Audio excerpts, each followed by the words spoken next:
নমস্কাৰ ছাত্ৰ ছাত্ৰীসকল, মই তুলিকা শৰ্মা তোমালোক আটাইকে গণিতৰ এই কক্ষাৰ ক্লাছলৈ স্বাগতম জনাইছো।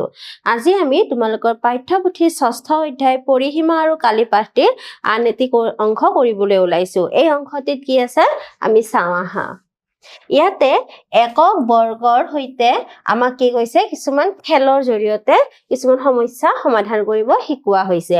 ইয়াতেনো কি খেল খেলাৰ কথা কৈছে আমি চাওঁ আহা। ইয়াতে কৈছে ওপৰৰ চিত্ৰ দুটাত ৯টা একক বৰ্গ ব্যৱহাৰ কৰি গঠন কৰা হৈছে। দুয়োটা চিত্ৰৰ কালি একে অৰ্থাৎ ৯ বৰ্গ এককে হয়, কিন্তু পৰিসীমা বেলেগ বেলেগ। প্ৰথমটো চিত্ৰৰ পৰিসীমা এইটো চিত্ৰৰ কিমান বুলি কৈছে ১৪ একক বুলি কৈছে, আৰু দ্বিতীয় চিত্ৰটোৰ কিমান বুলি কৈছে ২০ একক বুলি কৈছে। গতিকে আমি ইয়াতে দেখিছো ইয়াতে এনেকুৱা বৰ্গ একক 1 2 3 4 5 6 7 8 9 আৰু ইয়াতো কিমান আছে 1 2 3 4 5 6 7 8 9।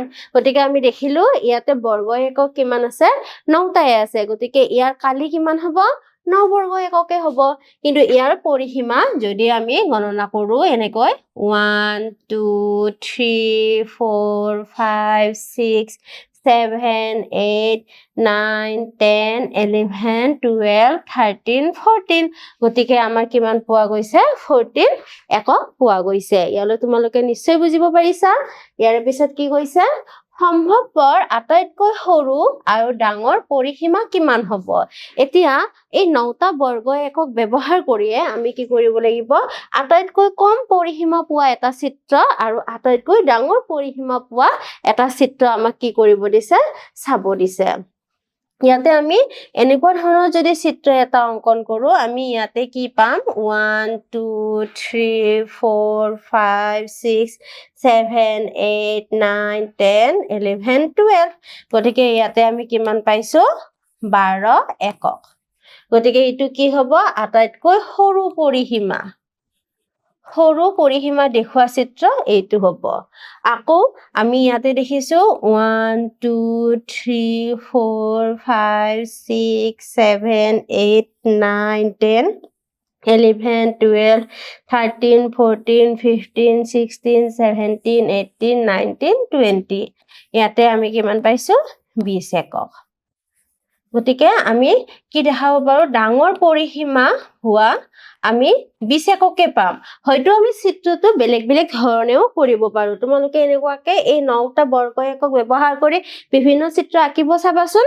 আমি সকলোতকৈ সৰু কি পাম 12 এককে পাম আৰু ডাঙৰ কি পাম আমি 20 এককে পাম। ইয়াৰ পিছত কি দিছে চাওঁ 16 একক পৰিসীমা বিশিষ্ট চিত্ৰ অংকন কৰাটো সম্ভৱনে। তাৰমানে ৯টা আমাক কি ল'ব দিছে বৰ্গ একক ব্যৱহাৰ কৰি আমাক কি উলিয়াব দিছে পৰিসীমা আমাৰ কিমান হ'ব লাগিব 16 একক হ'ব লাগিব। এনেকুৱাকে আমি এটা কি কৰিব লাগিব লগ লগাই চিত্ৰ এটা অংকন কৰিব দিছে যদিহে সম্ভৱ হয়। গতিকে আমি এইটো সম্ভৱ হয় বুলি ক'ব পাৰো। সম্ভৱ হয়।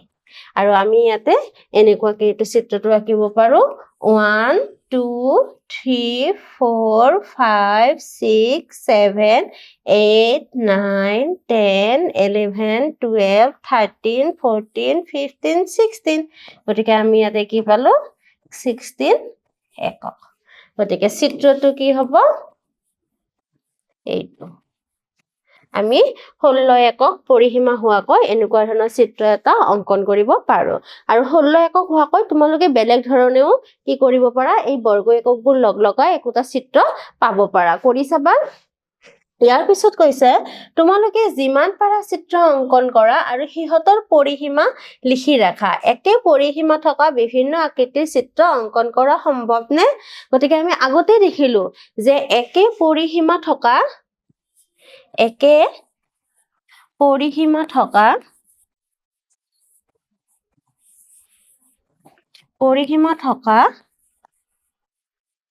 চিত্ৰ অংকন সম্ভৱ। আমি আগতে দেখিলো যে 20 একক থকাও আমি দুটা চিত্ৰ পালো আকৌ 16 এককো আমি বেলেগ ধৰণেও আঁকিব পাৰো ইয়াতে এনেকুৱা ধৰণৰ আমি চিত্ৰ লৈ আমি ইয়াতে চাব পাৰো 1 2 3 4 5 6 7 8 9 10 11 12 13 14 আমি ইয়াতে কিমান পালো 14 একক ইয়াতে আমি এটো আগতে কৰিছো এটো আমি কিমান পাইছিলো 12 একক এটো 1 2 3 4 5 6 7 8 9 10 11 12 13 14 15 16 গতিকে এটো আমি পালো 16 একক গতিকে আমি এর পিছৰটো কৰি চাম এবাৰ আকৌ 1 2 3 4 5 6 7 8 9 10 11 12 13 14 15 16 দেখিলানে ইয়াতে আমি 16 এককৰ দুটা চিত্ৰ পালো আকৌ এটো কৰি চাম 1 2 3 4 5 6 7 8 9 10 11 12 13 14 15 16 এইটো আমি কি পালো 16 এককে হোৱা এটা চিত্ৰ পাইছো এবাৰ ইয়াতে চাইছো 1 2 3 4 5 6 7 8 9 10 11 12 13 14 15 16 17 18 19 20 এটো 20 একক গতিকে আমি আগতো 20 একক হোৱা চিত্ৰ পাইছো গতিকে আমি কি ক'ব পাৰো একে পৰিসীমাৰো আমি বেলেগ বেলেগ চিত্ৰ পাব পাৰো আৰু আমি তো মন কৰিবলগীয়া কথা যে গোটেইবোৰ চিত্ৰৰে খালি কিন্তু কিমান হয় 9 বৰ্গ এককে হয় ইয়াৰ পিছত কি দিছে আমি চাম তোমালোকে ওপৰৰ চিত্ৰত আন এটা বৰ্গ বহুৱাব পাৰিবানে যাতে পৰিসীমা বৃদ্ধি হয় প্ৰথমতে আমি বৃদ্ধি হোৱাটো চাইছো ইয়াতে আমি এই ছবিটোৰ লগত যদি এই নতুন এটা বক্স আমি কি কৰো এটা জয়েন কৰি দিও ইয়াতে আমাৰ 10টা হ'ব 9টা আছিল ইয়াতে 10টা হ'ব গতিকে আমাৰ আমি বৰ্গ এককটো আমি হিসাব কৰো প্ৰথমতে এইটোৰ কৰো 1 2 3 4 5 6 7 8 9 10 11 12 13 14 15 16 গতিকে আমি পাইছো ইয়াতে 16 একক এটা নতুন বৰ্গ এককটো আমি যোগ কৰি কিমান পাওঁ চাওঁ 1 2 3 4 5 6 7 8 9 10 11 12 13 14 15 16 17 18 গতিকে আমি কিমান পালো 18 একক পালো গতিকে আমাৰ কি হৈছে পৰিসীমাটো বৃদ্ধি হৈছে ইয়াৰ পিছত আমি কি কৰিম হ্ৰাস হোৱাটো কৰিম হ্ৰাস হোৱাটো চোৱা ইয়াতে কেইটা আছে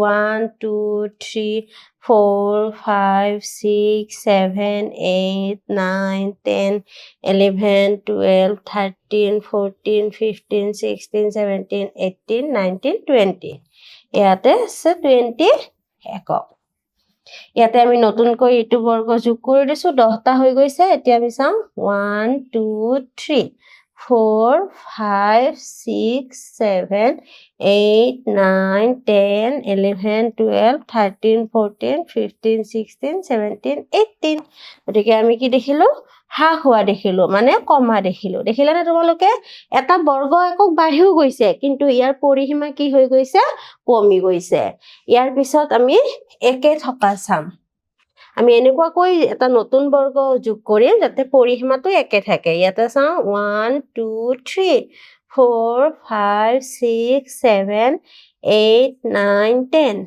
11 12 13 14 ইয়াতে আমি পালো 14 একক ইয়াতে আমি কিমান পাম 1 2 3 4 5 6 7 8 9 10 11 12 13 14 গতিকে ইয়াতো আমি কি পালো 14 এককে পালো তাৰমানে আমি কি দেখিলো ইয়াৰ পৰিসীমাটো একে আছে কিন্তু ইয়াৰ কালিটো বাঢ়ি গৈছে কাৰণ এটাকৈ কি হৈছে বৰ্গ একক আমাৰ বাঢ়ি গৈছে নহয় গতিকে আমি বৰ্গ এটা নতুনকৈ বহুৱাই বৃদ্ধি হোৱাও চাব পাৰো হ্ৰাস হোৱাও চাব পাৰো আৰু একে হোৱাও চিত্ৰ আমি গঠন কৰিব পাৰো ইয়াৰ পিছত আমাক কি দিছে তোমালোকৰ পাঠ্যপুথি কৰি চাওঁ আহা 6.7 ত কি আছে আমি চাওঁ আহা পটলৰ পহেলিকাসমূহ সমাধান কৰা।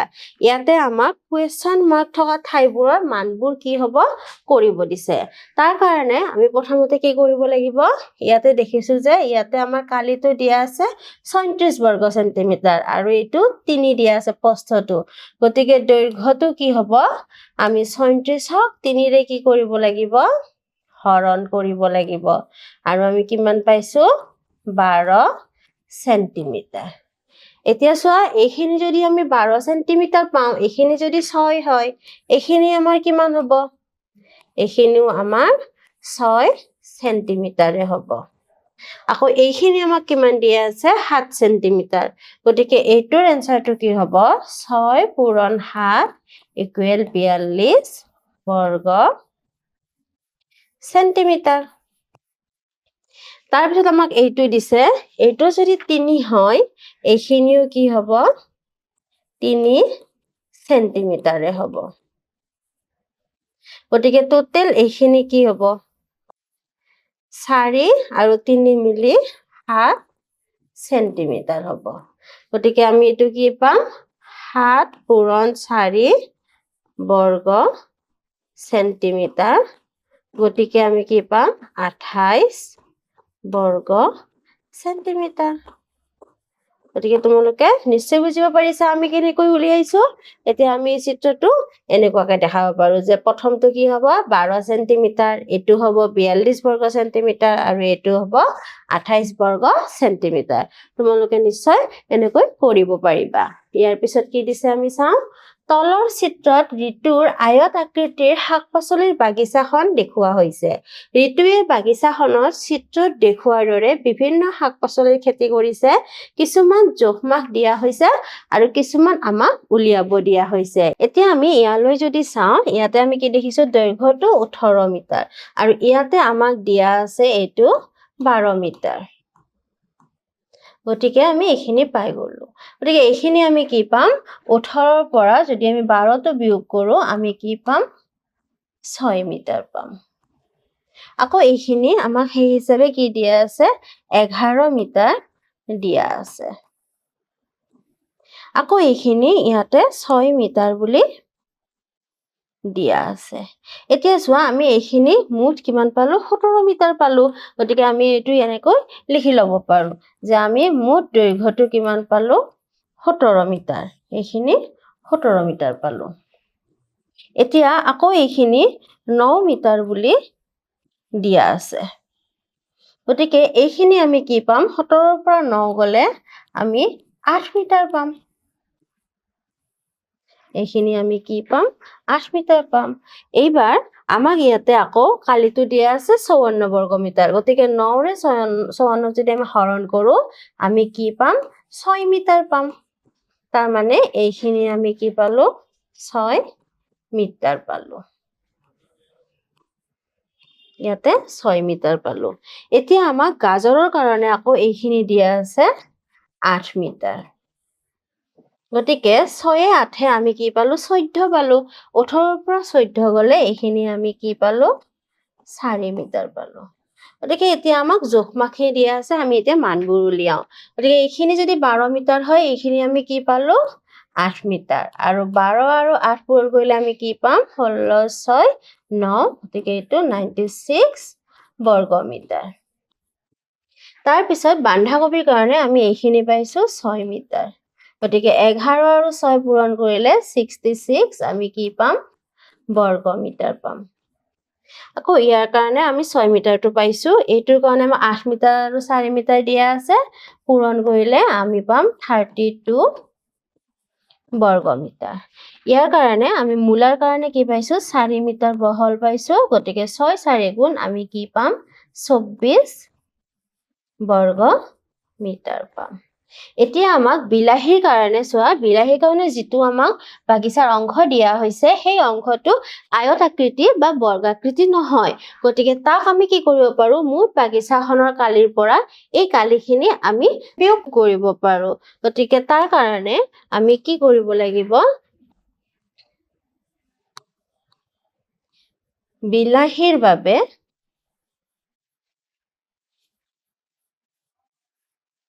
উলিয়াবৰ কাৰণে আমি প্ৰথমতে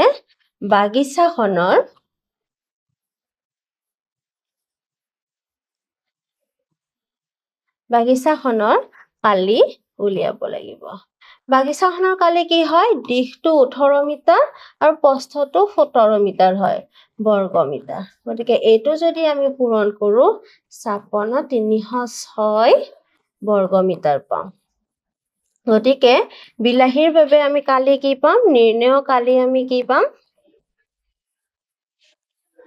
নিৰ্ণয় কালি আমি কি পাম 306 পৰা বাকিবোৰ কালি আমি বিয়োগ কৰিব লাগিব প্ৰথমতে আমি পাইছিলো 96 তাৰ পিছত আমি পাইছিলো 66 তাৰ পিছত আমি পাইছিলো 54 তাৰ পিছত আমি পাইছিলো 32 তাৰ পিছত আমি পাইছিলো 24 বৰ্গ মিটাৰ গতিকে আমি যদি বিয়োগ কৰো কি হ'ব 306 বিয়োগ আমি এইটো 8 8 12 10 6 16 16 6 22 2 আৰু 2 থাকিলে 11 11 6 17 18 19 20 21 22 23 24 25 26 27 গতিকে আমি 27 বৰ্গ মিটাৰ পালো গতিকে আমি বিয়োগ কৰিলে কিমান পালো 34 বৰ্গ